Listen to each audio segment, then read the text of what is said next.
this video, I am going to show you how to fix matchmaking error 2 in Fortnite. This error usually happens due to server issues, connection problems, or account restrictions. Follow these steps to fix it.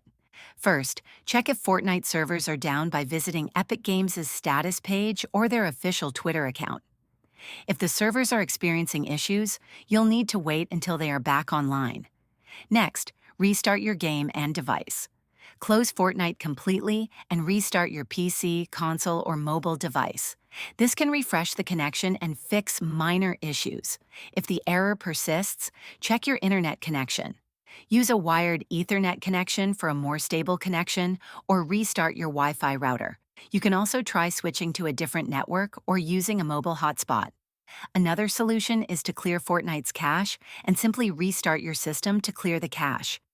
Lastly, if none of these steps work, try changing your matchmaking region in Fortnite's settings greater than game, greater than matchmaking region, and select a different server with lower ping.